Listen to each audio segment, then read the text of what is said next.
Hello friends, मैं doctor Dutt Shukla, प्रावी IVF Kanpur में embryologist हूँ।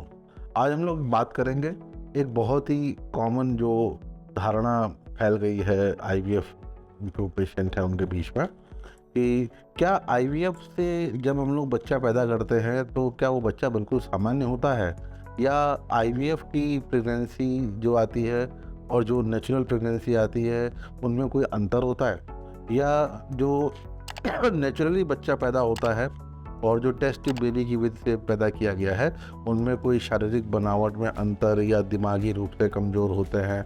इस तरह की कई सारी अवधारणाएं अपने समाज में फैली हुई हैं, तो आज मैं इनका निवारण करने के लिए कुछ बताऊंगा। देखिए, आईवीएफ ऐसे लोगों को ज़रूरत पड़ती है जिनका नेचुरल तरीके से प्रेगनेंसी नहीं आ पा रही है। नेचुरल तरीके से प्रेगनेंसी नहीं आ पाने के बहुत सारे कारण हैं जो मैंने बाकी वीडियो में बताए हैं। अब कोई कपल ऐसा है जिसको अगर नेचुरल विधि से प्रेगनेंसी नहीं आ रही है तो क्या उसको माँ बाप बनने का अधिकार नहीं है? अब उसको ज़रूरत पड़ती है। फॉर एग्जाम्पल, बड़ी छोटी सी एक चीज़ है। अब आपको यहाँ से किसी दूसरे शहर जाना है और आपके पास खुद की गाड़ी नहीं है, तो आप क्या करते हो? आप किसी की मदद लेते हो, कोई टैक्सी मंगाते हो या पब्लिक ट्रांसपोर्ट यूज़ करते हो या पैदल जाते हो, किसी की मदद लेते हो ना, तब आप वहाँ तक पहुँचते हो। शादीशुदा पर्सन के जीवन में एक बच्चे का क्या महत्व है, ये मुझे कहने की ज़रूरत नहीं है। अब उनको नेचुरल तरीके से अगर बच्चा नहीं आ रहा है तो ऐसा नहीं है कि उनको माँ बाप बनने का अधिकार नहीं है। वो इस प्रोसेस में असिस्टेंस लेते हैं आईवीएफ स्पेशलिस्ट की और एम्ब्रियोलॉजिस्ट।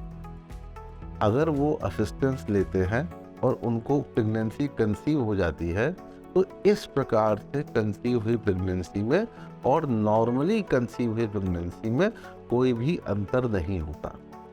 आईवीएफ में हमने उस कपल को असिस्ट किया है, हमने किसी तरीके से उसके अच्छे एम्ब्रियो बना करके उसकी बच्चेदानी में डाले हैं।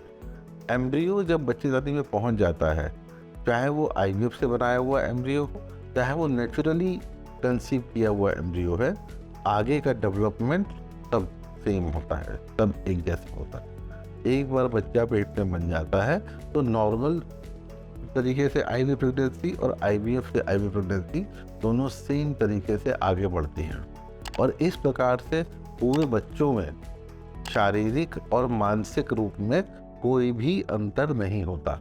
तो आप इस अवधारणा को अपने दिमाग से निकाल दें कि अगर आपका बच्चा टेस्ट ट्यूब बेबी से हुआ है तो वो दिमागी रूप से कमज़ोर होगा या आपको उसको लेकर के आगे कुछ और चिंताओं की ज़रूरत पड़ेगी। तो ऐसा बिल्कुल भी नहीं होता है दोस्तों। पूरी तरह से सामान्य बच्चे जिनका आईक्यू बिल्कुल सामान्य होता है, कोई शारीरिक बनावट या खराबी नहीं होती है।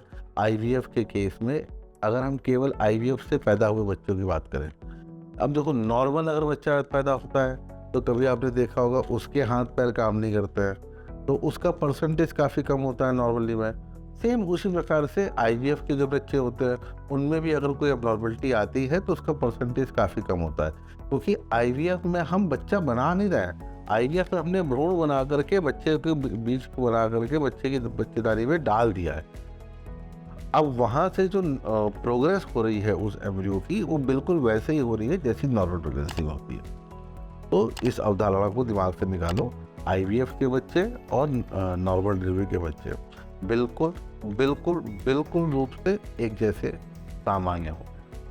और कुछ जानकारी चाहिए हो तो मुझे फ़ोन करो 8417084446 पर। Thank you so much for watching.